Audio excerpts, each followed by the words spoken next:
What a game! Arsenal 2, Aston Villa 2. We bottled yet another game in the last couple of weeks at home. Funny enough, we said, I think we saw our fixtures a couple of weeks back and said, oh man, we have 5 or 6 consecutive home games. Should be easy. We should win. And we've literally just won one of them against Spurs, which is one of the worst teams in the league. Um, and obviously lost to Newcastle, lost on penalties to United, and now a disappointing draw. I should say for me personally, it shouldn't be disappointing because I actually predicted that we'd lose yesterday. So in if you guys watch the Sadex Ash show, I predicted a 1-0 win for Villa. So if anything, I should be kind of happy that we kind of overachieved my expectations. But now, like all jokes aside, this honestly doesn't anger me. Like I'm not sitting here watching the show. I'm like, oh, I'm so angry because usually after like certain games this season, I was obviously quite pissed, but um, I'm not anymore because nothing that happens is like something that surprises me. Like I'm not sitting here all shocked thinking, how is this happening? Like it makes sense. Like we are unfortunately a team on low confidence right now, and the manager, in my opinion, is just not doing a good enough job at getting us out of that rut. A lot of teams go through this. Like, don't get me wrong. Like, a lot of teams go through low confidence. We saw City last season when they missed Rodri. They didn't win a single game without him, and Guardiola couldn't get him out of it, right? Klopp last season as well, when they bottled it to United at Old Trafford and then lost the league or lost the lead of the league, and then obviously lost at home to Crystal Palace and then lost to Everton. They went through that rut, and obviously they went through that rut towards the business end of the season. So teams go through that, right? And that's normal. But the fact that we have gone through it, um, like we go through it every single season, that's one, which is pretty annoying. And yes, the manager found a way out of it last season. Even though I don't think it went for this long, but he found a way out of it last season. But this season, he's managed like an absolute coward, in my opinion. Just the way he's been managing certain games, the way he's been playing, the system we've been playing with, the trust in Kai Havertz that he showed in the summer. People will come with this absolute BS about, oh, it's the Cronkies, it's the board. They need to be pushing, they need to be backing him, which is absolute garbage. If I was the Cronkies, I would not give him a single. I don't know why I haven't been looking at the camera all this while. Sorry. If I was the Cronkies, I would not give him a single penny. Honestly, I'd be like, you had your players. You asked us for Kai Havertz, that most other clubs didn't want. That he was a player that was a Chelsea flop, and we spent 65 million on him. You wanted Moreno this summer. We got you Moreno. You wanted Mudryk a couple of years ago. We were willing to put up the 95 million or how much ever Shakhtar were asking for. We matched whatever Chelsea were going to pay, or we were going to go above that. And Arteta and Edu are the ones that vetoed that and said, no, actually, you know what? He's not worth it. So the ownership have backed him. They have backed him. And if I were the Kroenkes, I would look at him and say, well, we've given you everything you need in terms of money. Yes, you can come now and say we need players because of injuries, but then that's your problem. You trusted Kai Havertz and Gabriel Jesus in the summer. That's on you. Sorry, that's on you. 100% that's on him. And because of that, like if I were the Kroenkes, as I said, I wouldn't give him a single penny. I would wait till the summer, because the league is anyways done. It was done from like weeks ago. I would wait till the summer if he doesn't win the Premier League or the Champions League, which he's obviously not going to win. Sack him and get another manager.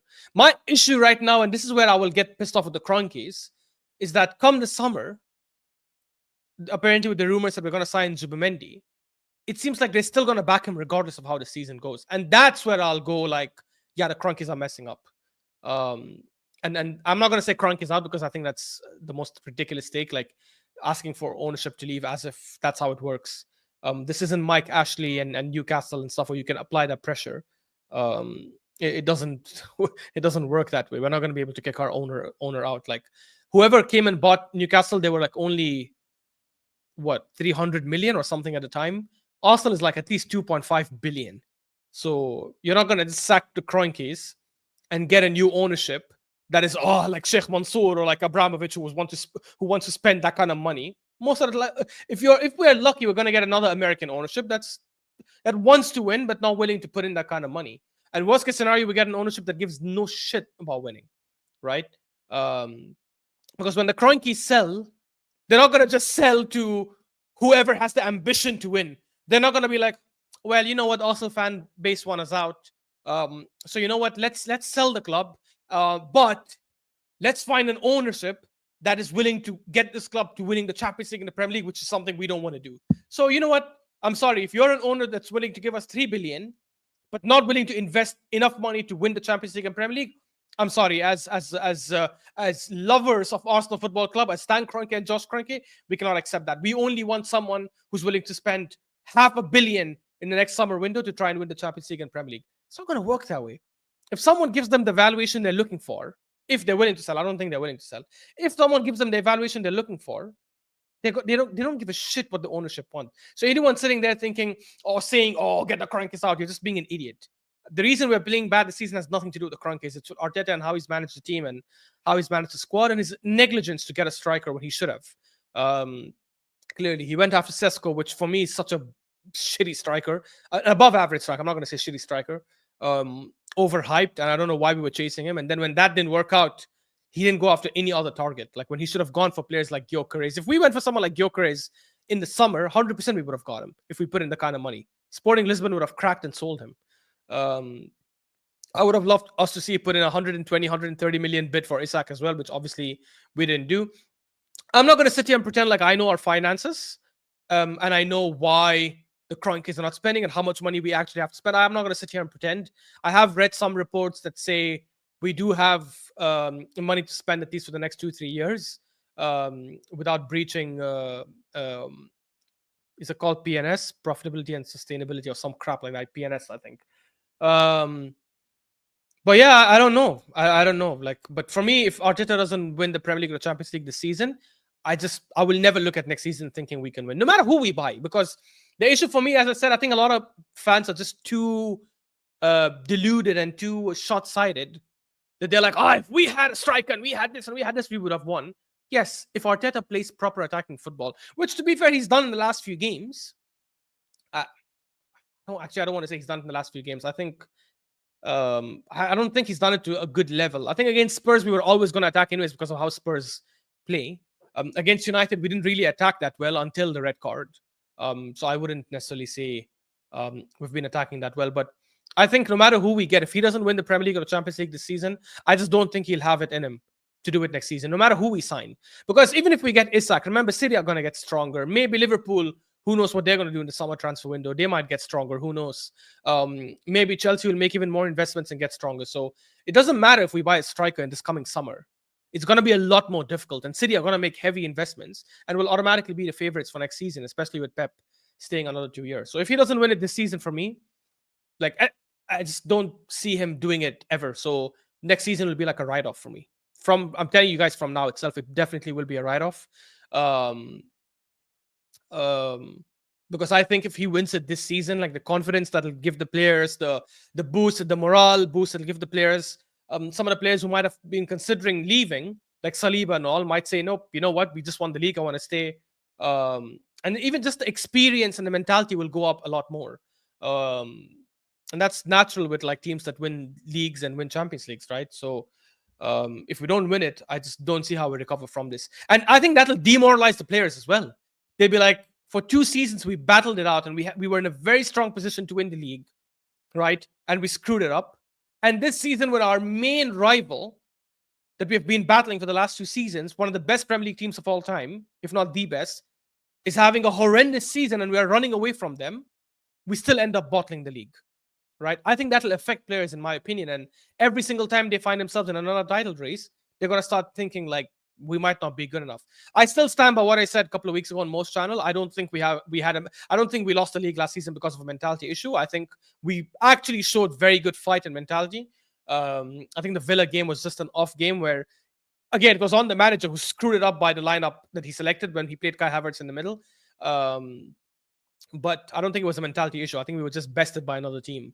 That doesn't mean we have the best mentality out there. It doesn't mean we cannot go down in confidence and it cannot happen to us and we cannot go on a rut. We can go through that. And unfortunately, if the manager's good enough, he would have got us out of it sooner, maybe like after the Fulham game. But he's clearly not good enough. So we've been in this plateau, obviously. And some people might say Saka's absence is also affecting us, which fair. It is true. It is a logical reason, but I don't. But I still would put that on the manager, because if you know that you rely so much on one player in terms of the attacking threat, then you should have had a proper backup for him. That's 100% on you. You decided to go get Sterling, or you agreed to getting Sterling towards the end of the season, towards the end of the summer. I mean, summer transfer window. So I'm sorry, that's 100% on him. But all this would not have been an issue if we had a proper striker. If we had someone like Isak, even with Saka out injured, someone else could fill in there, and Isak would carry on the threat anyways, and get the goal scoring numbers. But yeah, it is what it is. I know I haven't spoken about the game that much, but generally for me, there's not much to say because it's a repeat of the last couple of games. Odegaard, incredibly poor. He's been absolutely garbage since Saka's injury. Trossard, I thought, played quite well on the left. Obviously, he got us 2 assists. I thought he had a decent game. Rice, I thought, was decent in moments here, pockets here and there. Moreno, absolutely garbage in today's game. Again, I'm not reactionary. I'm not going to say he was a shit transfer. He wasn't. I think he's a very good squad player. Just not someone who should be starting for us week in, week out. And that own goal, maybe I shouldn't blame him for that much, because he has to try and win that ball. But even outside that, I just thought he had a very poor game. Partey as right back, I don't know what to say. I understand Saliba was injured, but I'm just thinking, could we have just put in someone else? Like, I like Timber and Gabriel as a combination, but is there no other right back from the academy that we could have brought in the way we brought in Lewis Kelly, and then play that kid as a right back? I don't know, like, because we end up taking Partey, who's our best midfielder this season, and playing him as a right back, which is mental. But yeah, guys, look, any Arsenal fan who's sitting there thinking we can win the league, stop deluding yourself. It's not going to happen. I didn't think it was going to happen for weeks now. Can we win the Champions League? Yeah, but the chance is like literally less than 1%. I don't think we're top 5 favorites to win the Champions League, so I wouldn't back us to do that either. But yeah, it is what it is, I guess. We move on to the next game. Honestly, I'm not that disappointed, because I kind of, as I said, I predicted a loss, so I'm not that upset, because this is not shocking for me. And yeah, the cycle just repeats. And I think as long as there are fans out there, I'm not saying this is on the fans, of course not, but as long as there are fans out there who are willing to accept mediocrity, and this is coming from someone who's been backing Arteta and supporting him and praising him for the last couple of weeks, last few seasons, and saying he's been doing a good job until the end of last season. So I'm not, again, reactionary.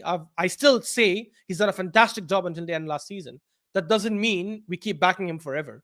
And as long as there are deluded fans out there who are stuck on this Arteta train, and but look what he's done for us, and we owe him so much, and all that crap, we're always going to be we're always going to be in this kind of cycle, because the mentality of our fans, unfortunately, like, they're just too emotionally connected to the manager and to the employees of the club, that they feel like they owe the manager. They love the manager so much that they owe the manager like extra time and extended periods, because but look what he's done for us in the last couple of years. He's done a very good job. We shake hands. Thank you so much. You're a very good manager. We part ways here. You will definitely get another good job, because you've built the club from freaking shambles. So you will get another big job. Good luck to you. Good luck in the future jobs you get. But it's time for us to go that next level and get someone who has the quality to get this team to win something now. Even if it doesn't work out, it's still a risk we should take. It's better than sticking to something that clearly is not going to work. But yeah, it is what it is. I'm pretty sure there's going to be a lot of deluded fans who still support him no matter what happens this season. Anyways, guys, please don't forget to like and subscribe. The road to 2000 is still on. And yeah, hopefully you guys can support me and get me there. And yeah, see you guys in the next one. Peace.